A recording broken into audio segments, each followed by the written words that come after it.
Hello students, welcome to Venutai Chavan College Karad BCom first semester 1 subject management principles and applications. Second unit आपण पाहतोय त्याच्यामध्ये planning and decision making. First point घेतला आहे आपण डिस्कशनसाठी planning. त्याच्यामध्ये point आहे आज आपण स्टडी करणार आहे तो म्हणजे importance of environmental analysis and diagnosis. See, the business environmental analysis and diagnosis plays an important role in almost all business organizations. The importance of environmental analysis and diagnosis can be described with given point. See, first, for understand environment. First important आहे for understand environment. See, description. Analysis and diagnosis helps to understand internal environment. Internal environment includes business policies, organizations, structure, resources, process, techniques, etc. In such case, an effective management system will help to estimate the business environmental changes. Therefore, it is very much important for business enterprises to understand its internal environment. जे environment अंडरस्टँडिंगसाठी important आहे आपल्याला environmental analysis. म्हणजे study करायचं असेल एन्व्हायरमेंटचं तुम्हाला internal एन्व्हायरमेंटसाठी first important आहे. Internal एन्व्हायरमेंटसाठी study करायचं असेल तर तुम्हाला त्याचं ॲनालिसिस करावं लागेल.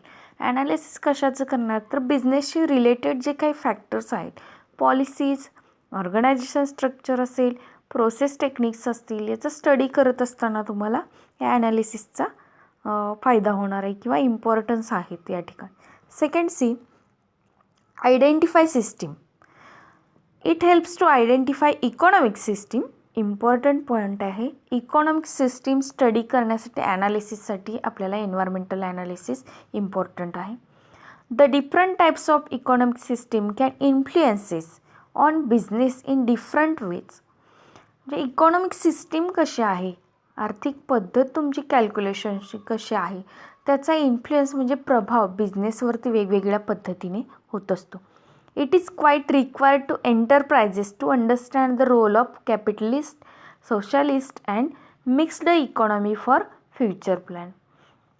भांडवलविषयक असेल, सामाजिक असेल किंवा एकत्रित मिश्र असेल तुमचा अर्थव्यवस्था किंवा आर्थिकदृष्ट्या, याचा विचार करत असताना फ्युचर प्लॅनिंगसाठी अंडरस्टँडिंगसाठी एन्व्हायरमेंटल ॲनालिसिस इम्पॉर्टंट आहे. Next see, to know economic policy. The environmental analysis and diagnosis helps to know economic policies such as export import policy, price policy, foreign exchange policy etc. have much impact on business organization.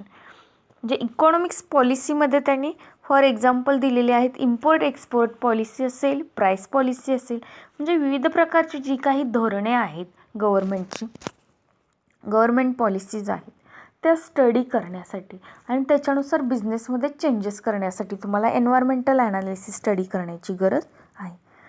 Next see, to know market structure. To know market structure.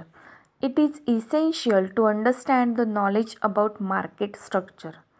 It is essential for understanding about a knowledge of market structure as well as changes of market, increase and decrease in demand, supply and government interference in business etc. With this information, an enterprise can make precise plans. म्हणजे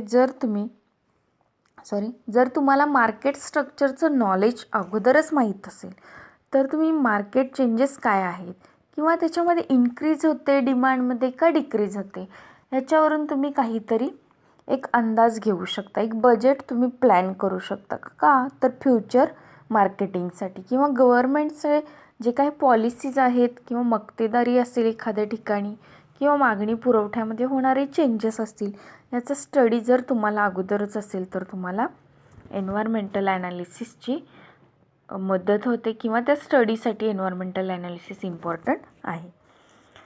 next, for smooth functioning.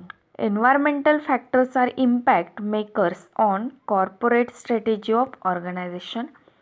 Therefore, analysis is quite necessary for smooth functioning of business.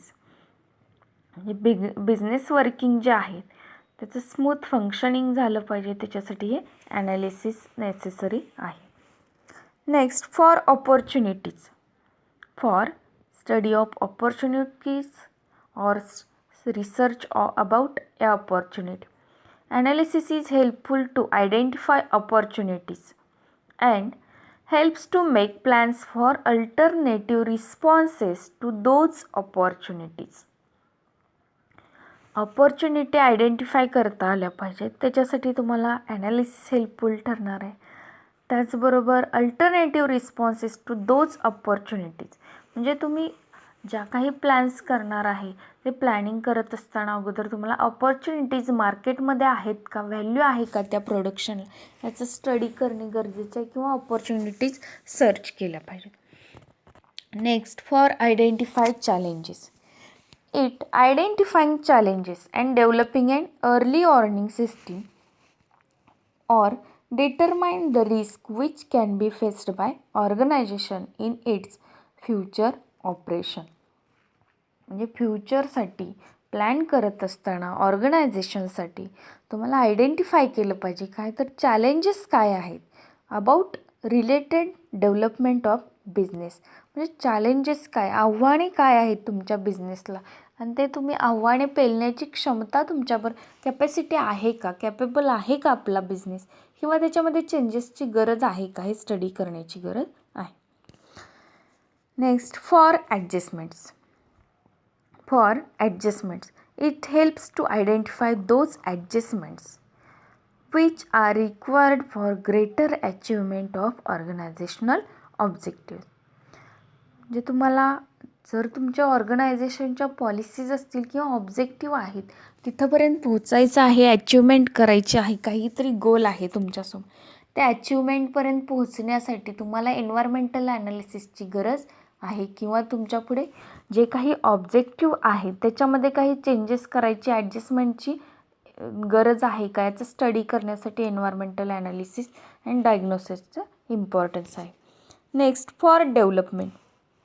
Next, for development. SWOT is technique of environmental analysis which helps in deciding the suitable course of action for managerial successfully negotiation. It ensures its growth, development and survival. म्हणजे डेव्हलपमेंटसाठी important काय आहे, SWOT analysis किंवा SWOT technique आहे, त्याचं तुम्ही study करण्याची गरज आहे. SWOT means, S means strengths, W means weaknesses, O means opportunities and C means challenges. म्हणजे बिझनेसमध्ये तुमची ज्या काही शक्तिस्थान असेल, स्ट्रेंथ, विकनेस म्हणजे दुर्बल स्थान, ऑपॉर्च्युनिटीज म्हणजे तुमच्या संधी काय आहेत, आणि चॅलेंजेस म्हणजे तुमच्या बिझनेसची आव्हाने काय आहेत, यांचा स्टडी केला तर तुमचं एन्व्हायरमेंटल ॲनालिसिस होणार आहे. Next, for ideal planning. Environmental analysis strengths the planning process. It is useful for ideal or good planning. म्हणजे एन्व्हायरमेंटल ॲनालिसिसवरून तुमचं काही समजतं की स्ट्रेंथ्स काय आहेत, म्हणजे तुमची शक्तिस्थाने किती आहेत, कॅपॅसिटी किती आहे, बिझनेसची कॅपॅबिलिटी किती आहे, हे आपण लक्षात घेऊन त्याच्यावरून प्लॅनिंग प्रोसेस कंप्लीट करू शकतो. म्हणजे आयडियल प्लॅनिंगसाठी तुम्हाला एन्व्हायरमेंटल ॲनालिसिसची गरज आहे. अशा पद्धतीनं आपण एन्व्हायरमेंटल ॲनालिसिस आणि डायग्नोसिसची गरज का आहे, आणि गरज असेल तर ती कशा दृष्टीने आहे, आणि त्याचा फायदा काय होणार आहे, हे आज स्टडी केलेलं आहे. Okay, thank you.